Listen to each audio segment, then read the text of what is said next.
Good evening, everyone, and welcome back to Untitled Chapter TV.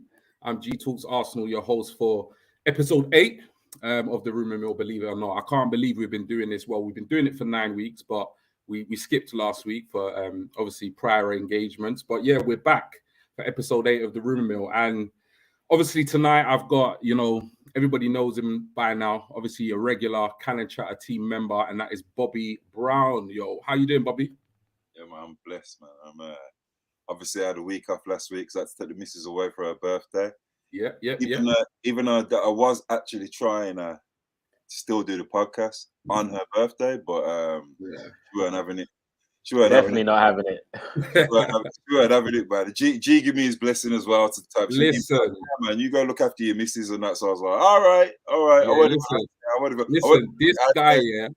Let me tell you, Nigel, yeah, this guy is dedicated to the cause. He was like, no, I'm going to try and swing a thing. I said, listen, birthday's coming around. Does he not love his life? I was like, birthday's coming around once a year. I've been with my missus for 18 years. I said, brother, take the night off. Trust me. Do yourself a favor, take the night off. If anything, just say to her, look, I even cancelled the show in it. Yeah, you get me. Come on, you got to play the game properly, Bobby, man. Come on. Listen. That's what I was just about to say. I was like, G, give me some good advice, bro. I was like, yes. Like, yeah, just tell her you cancelled the show. I was like, a light bulb moment, when I was like, listen, yeah, you got one there. 18 years, yeah. There's been a lot of trial and error, brother. I'm learning. You know what I'm saying? Any more advice you got, man, pass it my way, bro. I will do, bro. I will do. You know, it's always love, man. It's always love. And for the rest of you, obviously, that don't know him, you should get to know him, obviously, from the Armory TV. My boy, Nigel, making his absolute debut on Untitled Chapter. And to be honest, I don't even know why it's taking this long, to be honest. But yeah, Nigel, welcome to the show. Let us know how you're doing, man. Oh, yeah, now, my people. It's your dark-skinned man from the motherland. If you didn't know before, tonight, you got to understand. Big up, Untitled Chapter. I'm ready. I'm excited, man. I'm always excited when it comes to talking football, bro. So let's go. Wicked. And you know what? On that note, I'm going to run the intro, and then we're going to get right into it. Arsenal have gone through an entire league campaign without losing. The first time it's happened.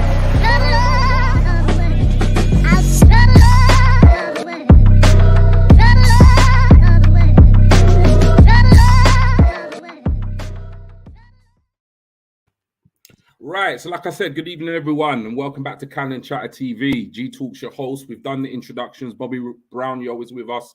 Nigel's with us, and we're literally going to get right into it. Before we do that, we'll head over to the comments because we've got a couple of hellos already. So we've got here Gunataj, evening to yourself. We've got Ellie from the group chat. Big up yourself, Ellie. I sent the reminder 15 minutes before in the group chat, so I'm glad you're here. No excuses. And thank you so much for coming and joining us once again. Good to see you back. I know, you know what, a week off. I did enjoy it, but at the same time, I'm really glad that we're back. And Tyler Ashman, what's up, people? Good evening to yourself. And you know what, we're going to get right into it. Like in tonight's show, we're not just going to be talking transfers, but we're going to be talking a little bit about pre-season because, we've had some football, and to be honest, it's been really good. Now, I'm going to come to you first, Bobby, because I know Nigel's just jumped out there, so we're going to keep going with the show. And the first thing I'm going to speak to you about is obviously the pre-season tour, in particular, the tour in the US. We started our campaign with behind the closed doors friendly against Ipswich, which we won 5-1. I think Eddie Nketiah got a hat trick. And then we flew off to the US. We played Nuremberg, which I believe was a 2-1 win or 3-1 win, sorry. We had a 2-0 clean sheet win against Everton. And then obviously most recently, a very impressive, I might say, 4-0 win against the Chelsea. Now, I don't know about you, but I've stayed up pretty much. Well, I've stayed up for all the games in the US, which hasn't really been easy, but it's kind of made me see what it's like from, gooners around the world in terms of their perspective, staying up late, all kind of crazy hours. And I've got the kind of beauty and luxury of working from home. So late nights, not too bad for me. But what have you made of the US tour itself? And in particular, the 4-0 win against Chelsea? First of all, for me, the US tour was amazing for seeing how massive our club is in America. That was mad to see all the different Arsenal pubs and clubs and communities in different parts of America on a big scale as well. That was really good to see. So that means that obviously the people behind the club are pushing us in the right way, commercially, because we seem to still be really an attractive pool for people all over the world. No matter how far away you are from the club, you can still support us and support us well. All the stadiums are always packed for pretty much every game, and all the videos just showed everybody really excited about getting to see Arsenal and stuff. So it was positive to see on that front. On the football side, I wouldn't say I was blown away, but I was just kind of speechless, because this is what we want, isn't it? Yeah, this is what we've seen, this kind of getting built over the last few years. Well, I have anyway, since Mikel's come in over the last 6 months, and slowly starting to see it come to fruition. The signing of Gabriel Jesus has elevated the whole group, and we went over there and put Chelsea to bed. One thing that was really satisfying about that was Tuchel's reaction, because that his reaction shows you how much Chelsea wanted to win that game and how much it meant to them, because he was seriously pissed off. Bro, didn't you see the tweets before the game? Like, some of the players were like, "Arsenal, Chelsea is never a friendly." Yeah. Some of the Chelsea players. Yeah, exactly. So they knew what it was all about, but we basically was just levels above them. That's what it looked like to me. We was different class on the night. First half, I thought it should have been 4. Saka should have scored. But it was all about the performance for me. We just totally controlled them all over the pitch, every single. And it was nice to see Zinchenko come in and do really well. It's been fantastic to see Saliba, because I've been one of his biggest critics. I've not really rated him too high, but he's come in and he's slotted in and he's looked fantastic. Jesus, what can we say about him? He's just looked. He looks like he's elevated the whole front four. Odegaard looks a different player. Martinelli looks a different player. Saka looks a different player. Exciting times, man. Exciting times. But I've been saying this for a few months now. I've kind of seen this, and I just want the season to start now. I'm over the transfer. I'm over the transfer period now. I know that players are gonna be as excited as us, because they're gonna want to come and join what we're doing now. Young good footballers are gonna want to come to Arsenal. The badge sells itself anyway, but now we've got something good going on. We're not there with Emery in those days with David Luiz and stuff. We've got a good young squad with a direction, with a project. Gabriel Jesus spoke about the project. This is what he joined for, and the only way is up, because we've had 2 8th finishes and a 5th. The only way is up. 100%. In terms of, obviously, Nigel, I'll come to you now before we move on to our next topic.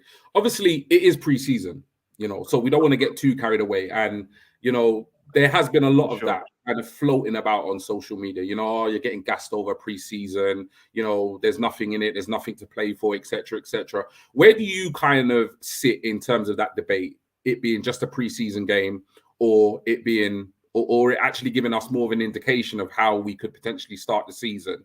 And just what have you made of, the pre-season tour of the US in overall? I would say our pre-season has been looked more prepared this season than it did last season.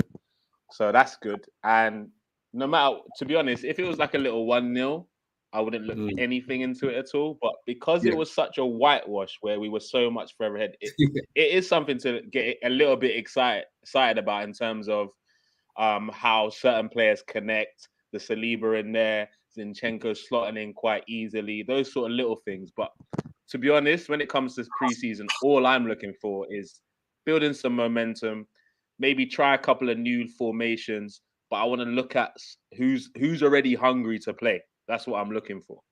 So, which is one of the reasons why, no matter how much I wanted to have a soft spot for this guy, it died this preseason. And you probably know the player I'm going to name his name. Nicolas Pepe. Like, do you get what I'm saying? Like, yeah. How does Jesus look hungrier to play in that preseason game than Pepe? That doesn't make sense if he wants to try. Do you get what I'm saying? To get back into this side. So it's confusing to me. But preseason, it's nothing to get too excited about. But beating Chelsea is always good. And it's good for banter before the season starts. 100%. It's always good, man.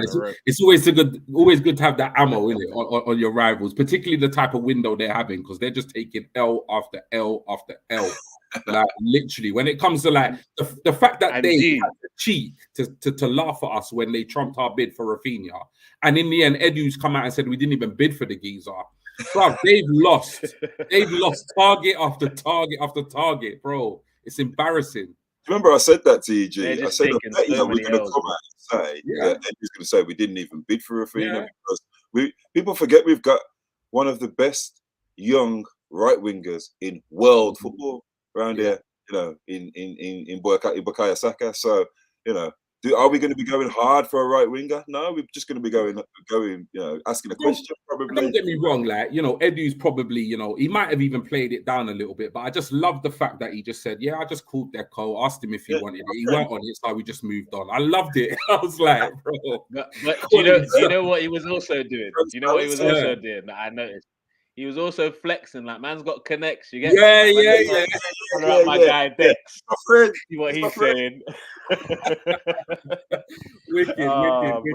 I think that's what Eddie's been doing recently, because we've had the signings we've made have been good this window. It's not enough, let's be honest, but they have been good, the ones we've made. Yeah. Definitely. And no, like I say, I think on the whole, I think the US tour was a complete success. I think everything you've both said is bang on. So we'll move on. Now, obviously, we were all anticipating our next game to be against Sevilla in the Emirates Cup at the weekend. But, you know, news started to filter, kind of, you know, come through the grapevine that we were going to have a behind the closed door match. And it took place earlier today against Brentford. Now, there was a bit of I would say a Twitter meltdown at one point when the score line started to leak. You know, it's for real, bro. I was on Twitter most of the day today because I didn't have a busy day at work, and people were like, seriously, this is why, you know, the squad's what it is. This is why we need to buy. And I just thought, you know, I'm not going to say nothing until the club released like a statement, who played, etc. So I put it up at the bottom there. I'm going to come to you first, Nigel, with this one. So we lost the game 2-1 to Brentford, but obviously this was the lineup. You had Turner, Cedric, Walters, Holding, Tavares in a back four, which it looks like. El Neni Lokonga and Maitland-Niles in a midfield three. And then we had Marquinhos, Nelson, and Nketiah up top. And Nketiah was the one who got the goal for us. There were a couple of young players, under 23s, that made some sub appearances, but we won't read too much into that. But more importantly, the players that didn't feature, but I believe were pictured at the game on the sidelines at some point, were Leno, Mari, Bellerin, Torreira, Pepe, and Balogun. Obviously, not too concerning about the game or the result, but what do you read into, obviously, that lineup and in particular the players that weren't involved?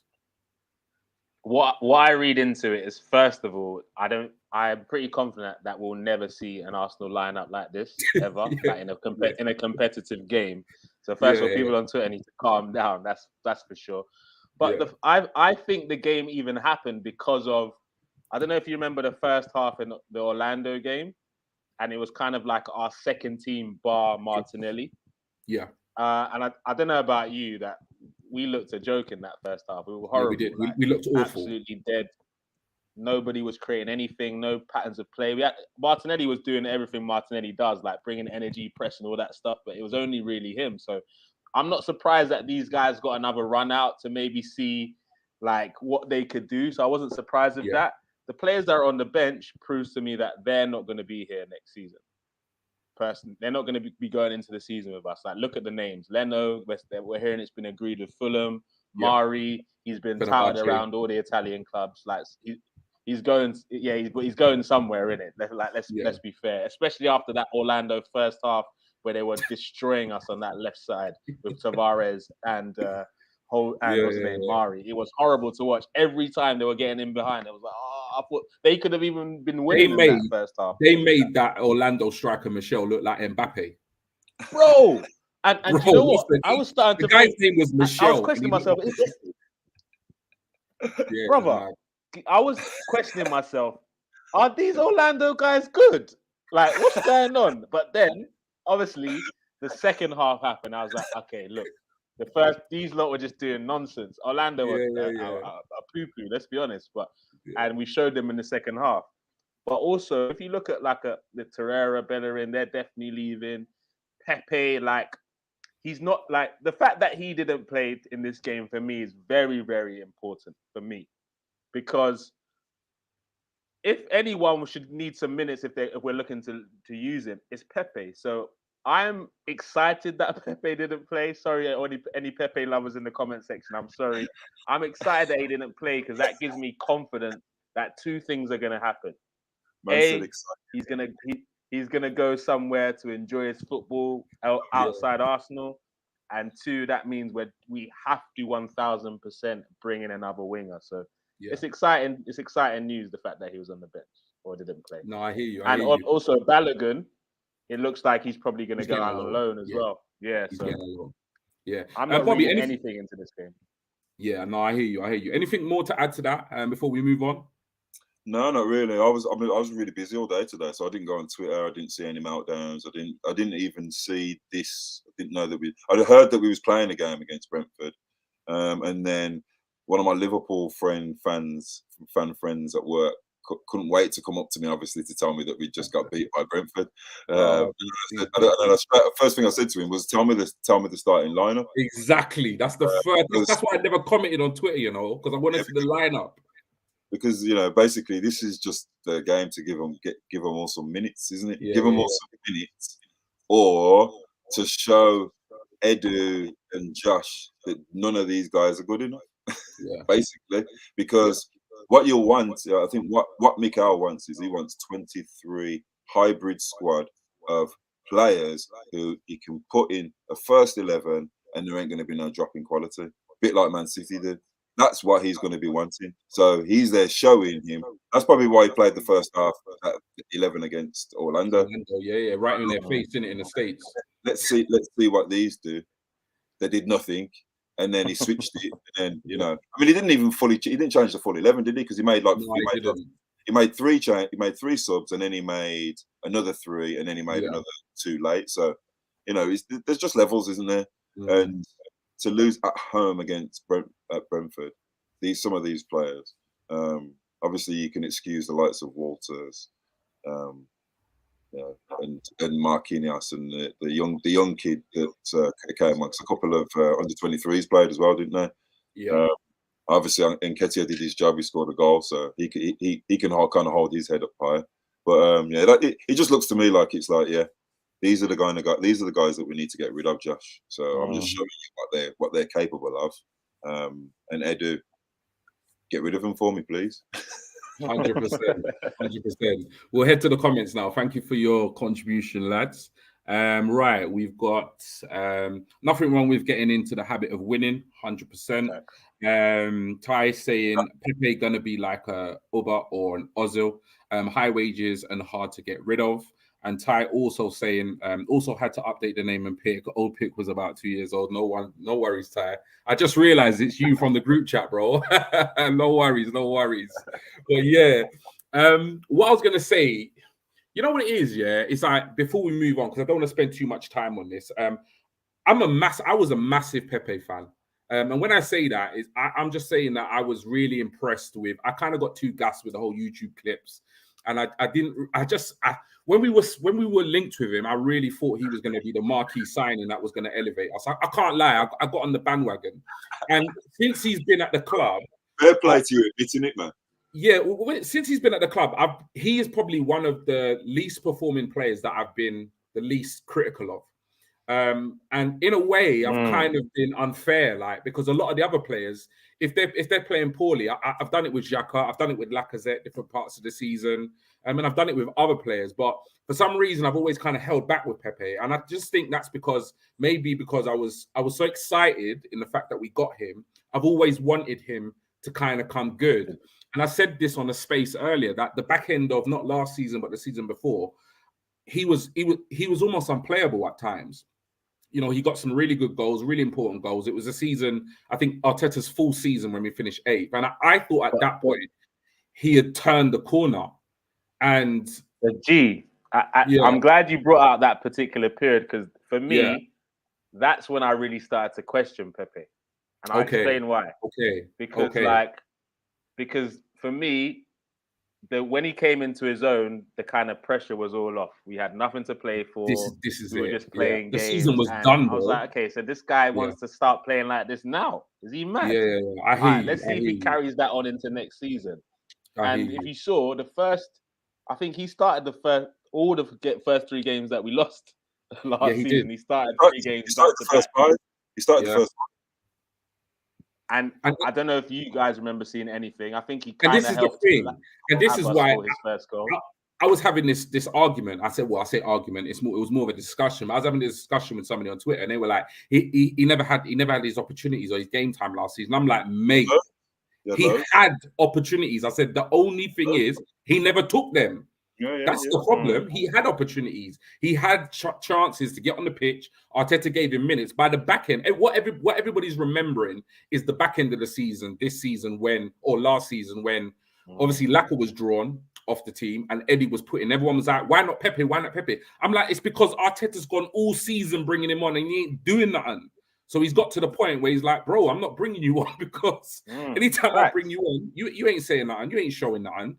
So I just think with Arsenal fans, there's a bit of selective memory there in terms of last season. Because like you said, Pepe was good like at the back end of 2 seasons ago. And he got his chance to really not basically cemented his spot, but Arteta said, okay, let's run with it. You get your games. But he didn't do nothing. Basically, nothing. I think basically what it is with Pepe is, because I was the same as Yuji at first, because obviously we're, as Arsenal fans in the transfer period, you're desperate for a new signing. So 72 million player from Lille who was only behind Mbappe in his numbers obviously going to get excited. I looked at his clips and I was like, okay, he looks like a player. I can't wait to see him. But then when I saw him come and when I saw him actually play, I was at his debut. I told you this before, didn't I? When he scored the 2 free kicks. He was absolutely dog shit that game. He scored the 2 free kicks and everyone was really happy. But every time he beat, by the way. Every time he beat someone, he cut back on himself. Every time he took a corner, he didn't beat the first man. You know, just like little things like that in the game where a move will be flowing, it'd get to him, he'd beat a man, he'd get all excited, and then he'd kick it out. Or the cross go past the pass. He couldn't pick a man out. Do you know what I mean? Yeah. And I've seen that in him since the first time. So I've never rated him. I've argued about Pepe with Gooners. I've argued with Pepe about Pepe with family, and I've just said technically, you know what it is with him, because he wears pink boots, because he does a lollipop, because he's one of those entertainers. That's what people they want him to do well. They want him, to be fair, they want him to be great, but he just isn't. If a kid from the academy is eating your food, you can't really talk to him. Bro, real talk. And I'll be honest with you, Bobby, and just like what G said, like we wanted him to do well so badly. And that's what and because of that, he had a lot of credit in the bank because we just wanted it to work. Yeah. I was excited that Arsenal spent 72 million on a player. I didn't agree it should have been on Pepe, but the fact that they were ambitious to spend that sort of money, I was like, okay, cool. Then I saw the Liverpool game. Everyone was doing flashbacks of him taking on Van Dijk. Then he went one-on-one. I was like, he went one-on-one. If he scores this goal, if he scored that goal against Liverpool, who knows? Pepe's whole career could have been completely different. You never know. But he didn't, right? So he's had Emery, he's had a little bit of Ljungberg and Arteta.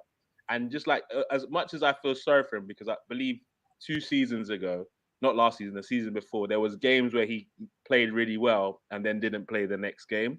So he don't get me wrong, I feel a little bit bad for him in some of those situations. But from what Bobby said, ultimately, ESR took his chance when he had it. Martinelli took his chance when he had it. Saka took his chance when he had it. No one in the comments that watches it now or the show now or later could tell me ability-wise, Saka is better than Pepe in terms of what they have in their locker. But Saka's decision-making is better. His effectiveness, and even if he's not playing at his peak, he still gives this team something. Pepe is either an 8 out of 10 or 2. There's no middle ground. There's no middle ground, bro. 100%. Right. Ellie's here saying Pepe has got to go. I just think he has overall bad attitude. He's gonna give me Ozil and Uber vibes soon. I want them type of characters gone. David Lezamar saying, yeah, I agree, Ellie. It's his attitude. You can tell he doesn't care. Also, David saying, shame. If he actually bothered to listen to Mikel, he could be a top player. And lastly, really, Sakar, evening to you, evening to the Calendar Chat Kang. The last thing I will say about Pepe is that I said this as before we move on. I said this in one of the spaces earlier. I said Pepe reminds me of it's almost like being in a relationship that you know needs to end, but you can't quite bring yourself to ending it. I think that's where the Arsenal fans are with Pepe at this precise moment, because the reality is we know it's not going to work. Yeah, but we're just holding on to like. You know, 2 million. Let's just give him another chance, we're holding man. on. We're like, you know what? She's gonna be the girl for me, man. She's gonna be. It's not working out, bro. No, but she's good to me, guys. Come on, she's good to me. Comment what Dave just. She looks good, innit? She looks good, bro.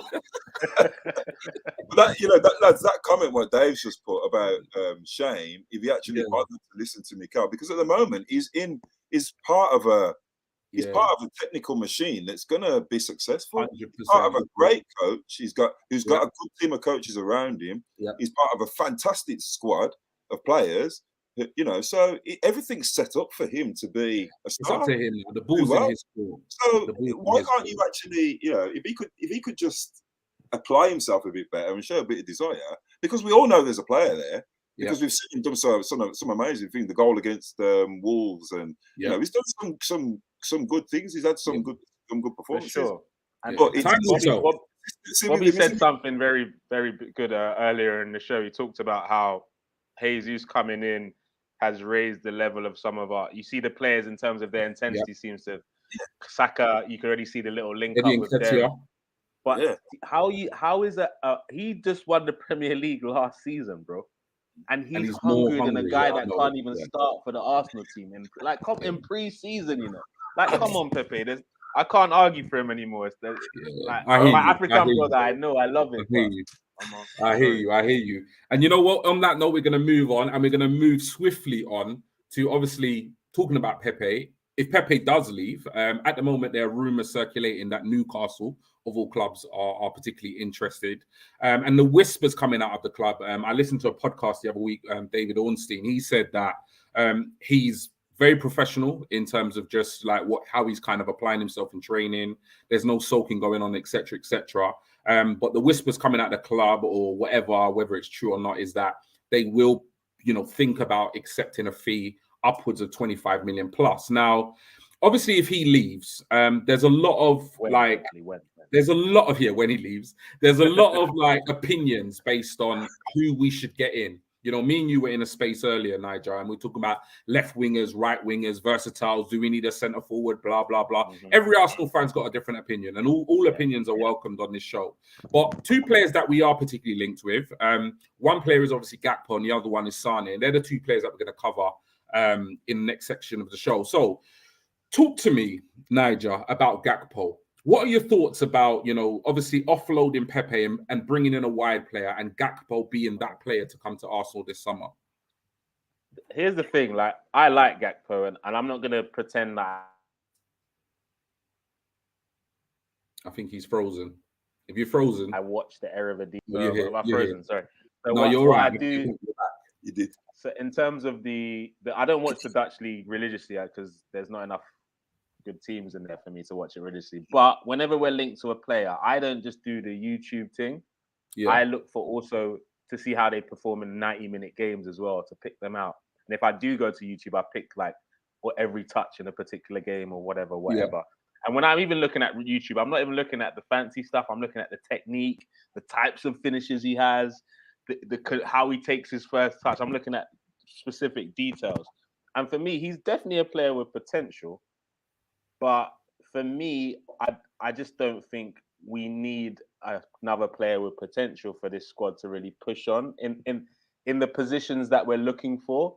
For me, if we bring in a wing, as good as he is and as great as his numbers are, I don't know how many fans could tell me that he's going to give us a better output than Martinelli on that left side.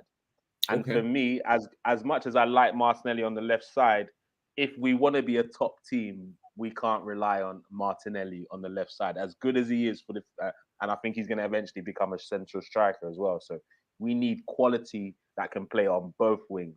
Great potential, but for me, because of where our squad's at, I'd rather get a ready-made bad man now than take a risk on a Gakpo personally. I'll put a question to you though. Are you saying that based on the fact that if we weren't linked with Rafinha? Or do you know what I mean? Because I feel like a lot of Arsenal fans, including myself, Bobby will tell you in the group chat, I was holding you. Well, you saw me in the WhatsApp chat. I was holding on to this Rafinha, thinking, you know what? If Barca don't pay Chelsea, he'll choose Arsenal over Chelsea and all this nonsense. Yeah, but do you think that's more to do with the fact that obviously the Rafinha links kind of took our expectations on a winger to this level, and then Gakpo is now kind of bringing us down a couple of notches? I don't know, but like it would have been interesting if we bid for Gakpo earlier and Rafinha wasn't even talked about. That would have been an interesting scenario. So I'm not sure, but I always said we need to get some. Like when coming into this window, I always said we needed something better than Martinelli on the left, because as much as I do like him, if he's not finishing, he's not really that creative from that side. Don't get me wrong, he's pressing, is sick, and he can dribble, but when we need that killer pass, he's not really going to do it from the left. And I'm okay with that. Yeah, I hear what you're saying. I see him as a 9 going forward. Yeah. So I wanted someone that could do both sides, man. Yeah. The thing with Martinelli, and I kind of take on your point there, is that you'll see Martinelli, he'll pick up the ball, he'll wing past about a couple of 2 players. And right when you want him to just let go of it and put it on the plate for the striker, that's when he won't necessarily pick the right pass. So I get what you're saying. Bobby, Gakpo. Well, you talk to me about Gakpo. You know, obviously there are links. The speculation is that Arsenal are interested. No bid has yet gone in. A lot of speculation saying that PSV will or are willing to let him go. The problem is they've got a couple of big games coming up in terms of Champions League qualifiers, and they're not even listening or even entertaining any conversation until they either qualify for the Champions League or not. But would Gakpo be a player that, you know, you'd welcome at the Emirates this summer? 100%. I've said it before. We spoke about Gakpo, haven't we? I already know about him because I watched Nani, who's my son's friend. He plays for PSV anyway. So I was watching him, and Gakpo would always kind of stand out, to be honest. And the good thing about him is he's 6'3", 6'4" plus. We haven't got that profile of forward. He can play from the left, he can play from the right, and he can play number 9. He's a number 9 for Holland. He's their main number 9. He'll probably be their main number 9 in the World Cup. And when you look around, your man's saying that obviously we know about Gakpo being a 9 and being good on the wing and stuff, but he's got a lot to his game that we don't currently have, because he does get his head up when he's out wide, and also he can be a number 9 where he plays with his back to goal in a different way to the way that Jesus does. So I'm all for it. That's the question I have for you, Bobby, because I've not seen him play as a striker. So what type of striker is he in that role? He scored 2 for Holland the other day, and was it the Nations League? I can't remember who it was against. I know one of them. He scored actually 3 in 4 games, and I think one of them was against. I think it might have been against Germany. It was against a good team where he held it up, turned, beat a man, and then put it in the back corner. So he has got those abilities as well. And I've seen him do that. He plays mainly as a left winger for PSV, but he has played as a number 9 for PSV as well. And the thing I like about him as well is he's a captain. He's a captain for PSV. Yeah, I've seen him. At a young age, which shows that he's got a good mature character. But I do agree with you on the fact that you're saying that we do need that older age. We don't need someone with potential, because he's done well in Holland. He hasn't done well in the Premier League, and you don't see many players just come straight to the Premier League and do really well as forwards. You know what I'm saying? The last two wingers were, I think, Bergwijn and Ziyech, and they've not really set the Premier Well, League alight. the only one that has done well is Robin. That's the only one, and I've watched football a long time. I can't remember any other. Well, probably Van Persie, but we didn't even play Van Persie straight away.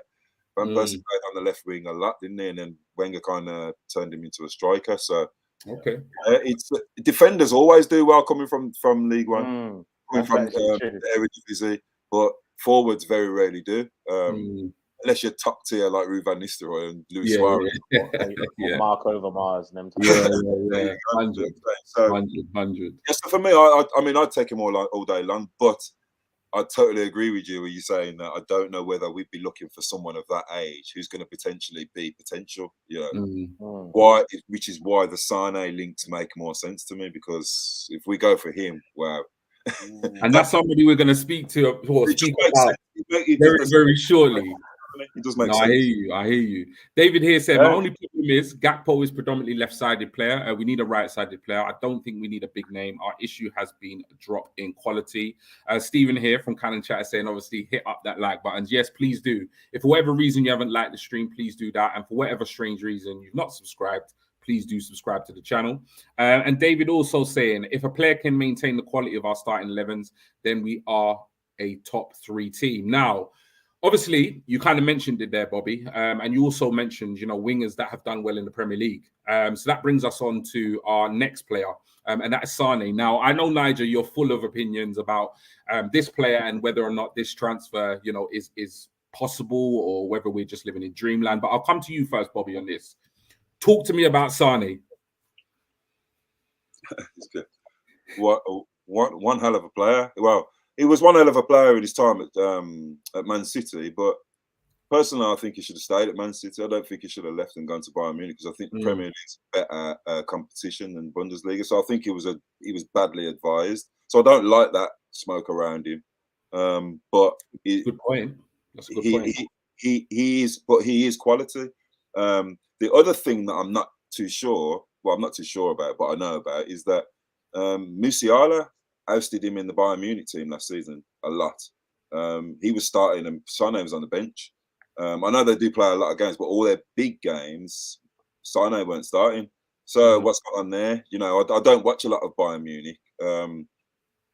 And for me, if you go to Germany, you've got to be hitting numbers, because as you know, players can come from the Bundesliga, come to this league, and they're not as prolific, they're not as good, because the Premier League's not the same, you know what I'm saying, as probably it was when he was playing for Manchester City. So maybe he needs to be a bit more individual. Maybe he needs to be a better player. I can't hear him there.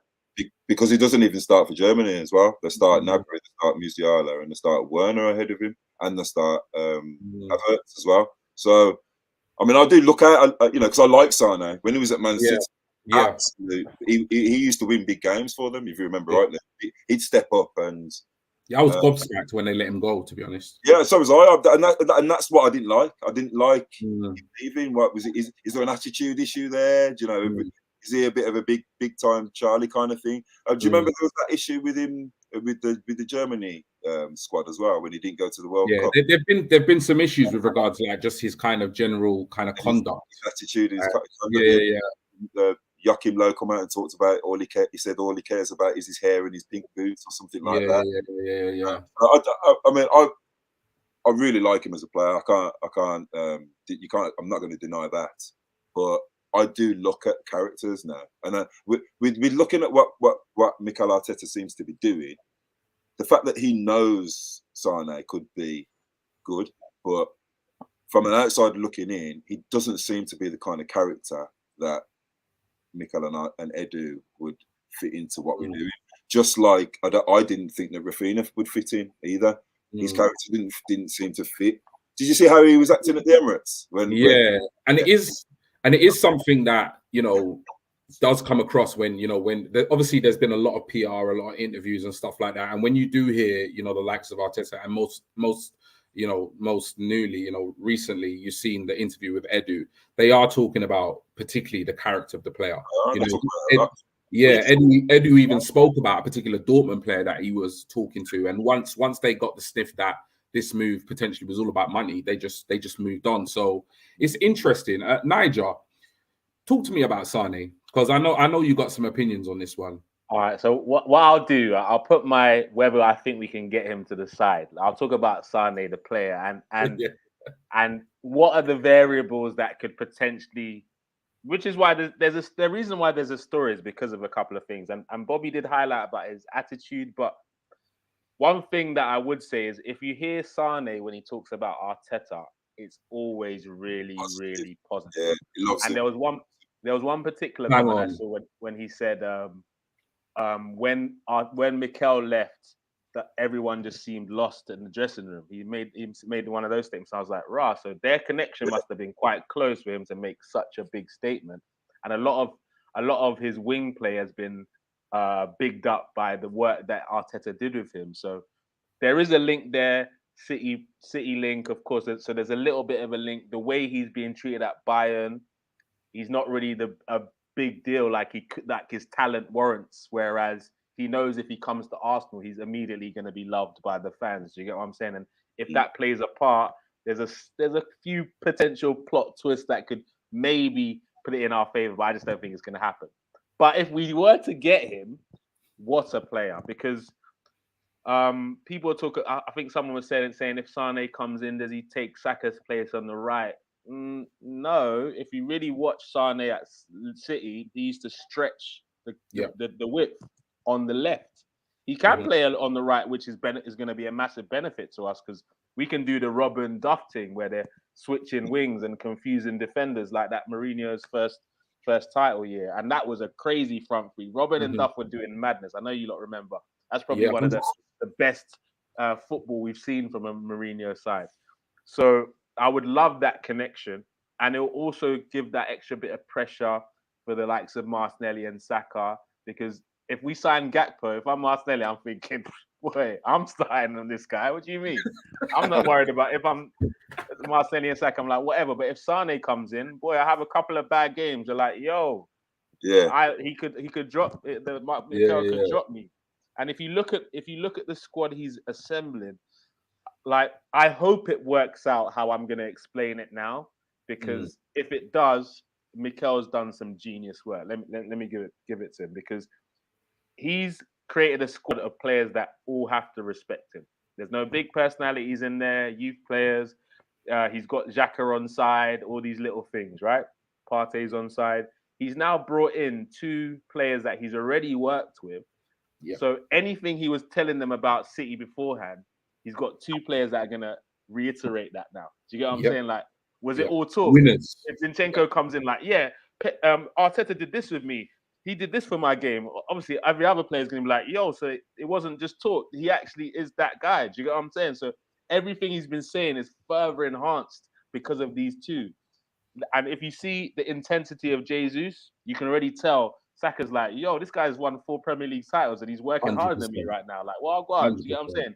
Zinchenko as well. He had literally half a training session and he played 45 minutes easy. And he looked so comfortable in that. So that's only going to help the whole foundation of what Arteta's building. And then as Sane comes in with how well he talks about Arteta, if you're a guy like Marquinhos just coming to the club, if you're a Martinelli, if you're an up-and-coming talent that you want to know whether to believe in the manager, you've got ready-made products that he's already improved and helped to win major honors. So if we can get the City boys in, it could be like a reverse effect, because we bust City with Nasri, Clichy, Toure. The Bayo, they might be able to do the same back to Toure.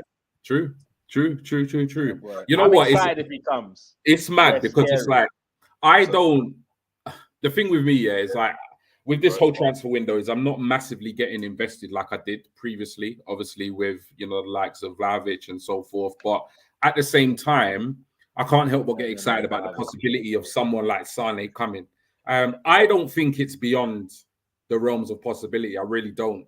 I think it's going to be a tall ask. I think it's going to be a costly purchase if we go down that route. But I honestly don't think it's an impossibility. If somebody had said to me, even when we were linked with Jesus, if somebody had said to me that, this time last year, that next summer we would have signed Jesus, Zinchenko, personally, I would have been like, get out of here. Like I just personally, I just wouldn't have. I wouldn't have seen it because I just think at that time, me particularly, I can only speak for myself as an Arsenal fan. As much as I was behind the team and supporting the team, you know, I was at a point where I was just thinking, like, I think this is as good as it's going to get for, you know, the next however many years. So I don't think, and I think you touched on a really, really important point, because I've seen those quotes from Sane about Arteta, and he couldn't speak any more highly of the man in terms of his time when he was working with him at City. So it's unlikely to happen, but I do have a slight hope that it might happen. And it's that hope you're talking about, which will keep the story in the papers. Yeah, of course it will. Of course, which is annoying for us. Everything happens. Any word of Sane on Twitter, I'm gonna retweet it. I'm gonna like it. So they know what they're doing. Just waiting for Munich to buy a winger. As soon as they buy a winger, if they do, then I'm like, yo. Things are interesting there, because imagine a front three of Sane, Saka, and any of the combinations, man. Jeez, man. Scary. Wow, man, crazy. DG here saying, good evening, DG. These players, Martinelli, Jesus, Saka, can play all sides, so Gakpo ain't a problem. Russ here saying, hey guys, good evening to you. Connor W, are Arsenal linked to any box-to-box midfielders at the moment? To be honest, other than Tielemans, he's kind of really the only Savage, and Savage, but those links have kind of gone a bit dead at the moment. Gary here, good evening, Gary. Good evening, G Bobby and Nigel and the chat room. Russ here saying Man City is becoming our feeder club. Steady on. With that. And he's saying hi, Gary, and Gary is saying hi, Russ. Now, the last thing, because I know obviously tonight at 9 p.m, Lottie, Albert, and the gang are on the channel doing a review of England's historic 4-0. It was 4-0. 4-0 win last night to make the final on Sunday against who is it going to be? Is it Germany? Or it's Germany and France? It's happening today. So Lottie will be on at 9 p.m. So we don't have a huge amount of time. We've got about 5 or 10 minutes. But before, obviously, we round things up, I want to obviously just kind of get your feeling and your vibe about, obviously, not so much about the window so far, because I think we can all agree that it's been a good window. But I also feel like, looking at the timeline, speaking to you both, like personally, individually, in different group chats, WhatsApp chats, that we do feel unanimously that we do need more, and we do expect, just from obviously the noise coming from Mikel Arteta and Edu, that there will be more between now and the end of the window. But I'll come to you first, Nigel, on this, as you're the guest. Incoming's prediction between now and the end of the window on the 1st of September. How many will we get, and where will we strengthen? Boy, I'll first of all start with, for me to be fully calm this season, we need 3 signings. We're not getting 3. I'll just say that. We need 3. And the positions I feel we need to fill are DM, CM, and winger. That's what we need to do. What I think we will do, I think we'll get 1, maybe 2. If we do get 1, I do believe it's going to be a kind of big-ish signing, from the kind of swagger Edu had in his interview. I mean, you wouldn't come with all that vim if you didn't have a little surprise potentially that you're working on. Personally. So I think we'll do probably the CM and the winger. I still think Tielemans is going to end up at Arsenal. I see him playing the first game of the season for Leicester. Yeah.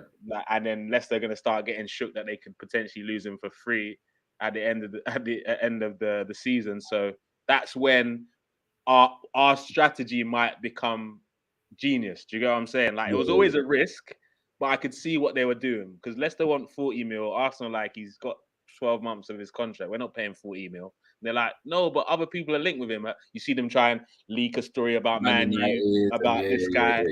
Like, first of all, no one's scared of Man U in the transfer window right now. You need a better team to get me a bit ruffle the feathers. But they know that when it comes to that last week, it's crunch time.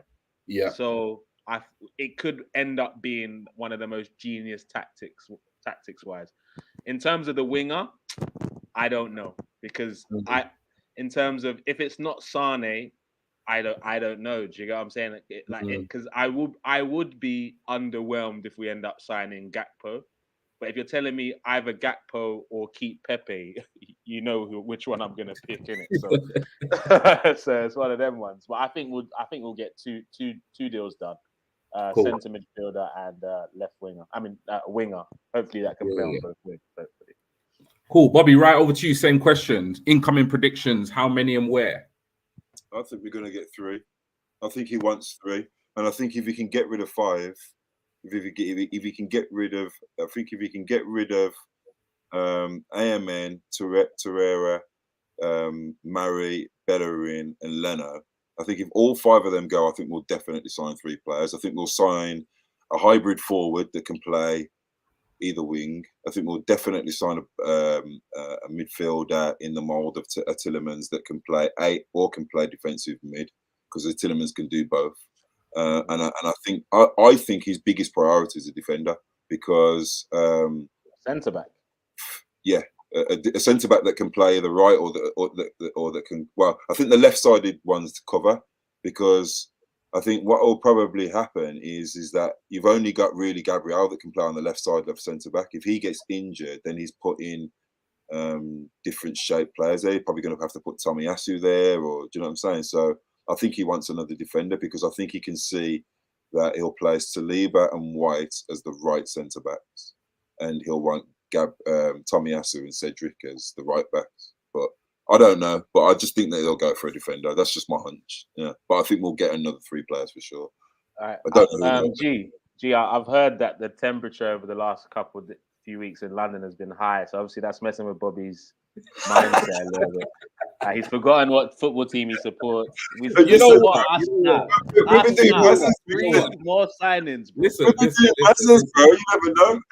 Listen, you see me, yeah. I'm saying. I'm agreeing with Bobby in that.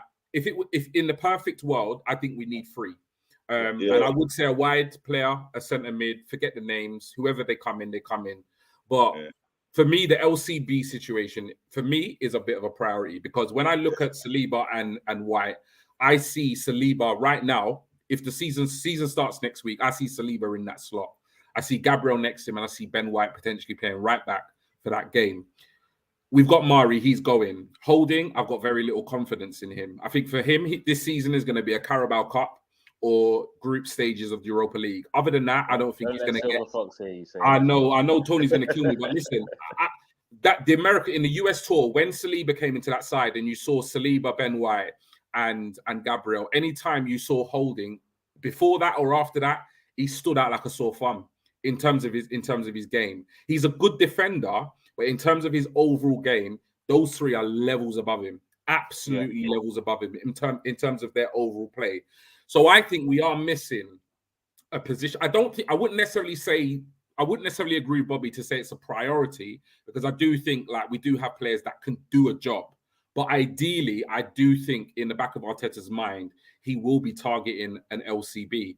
And it's interesting because Deco is the agent. This happened in the group chat the other day. Deco is the agent of Tapsoba, the defender at Leverkusen, that has a 1 year left on his he doesn't have 1 year. He has quite a few years left on his contract. But Deco is the agent.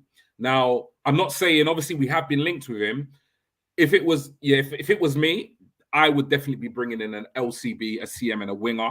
In terms of what I think we will get, I think we'll bring in 2. And I agree with you, Nigel, on that point, in that I think it will be a wide player and a CM. But I kind of agree with you both. I think we'll bring in 2. It will be a winger and a CM. But I think ideally, if it was up to me, I would bring in 3 between now and the end of the window. I think if we brought in 3 players of the quality of Sane, Tillemans, and Tapsoba, listen, title challenge, here we come, baby. Exactly. If we get Sane, first of all, my ringtone is "We got Super Mika." That's my ringtone. I'm getting number 8 Arteta on the back of my Arsenal shirt. All of that, bro. What? 100%, bro. But as you said, we've been doing Mazzers, man. Yeah, we have, man. You saw Edu's swag, man. You saw Edu's swag. You know, you got to remember, Edu had fans abusing him at the Chelsea game. You know what I'm saying?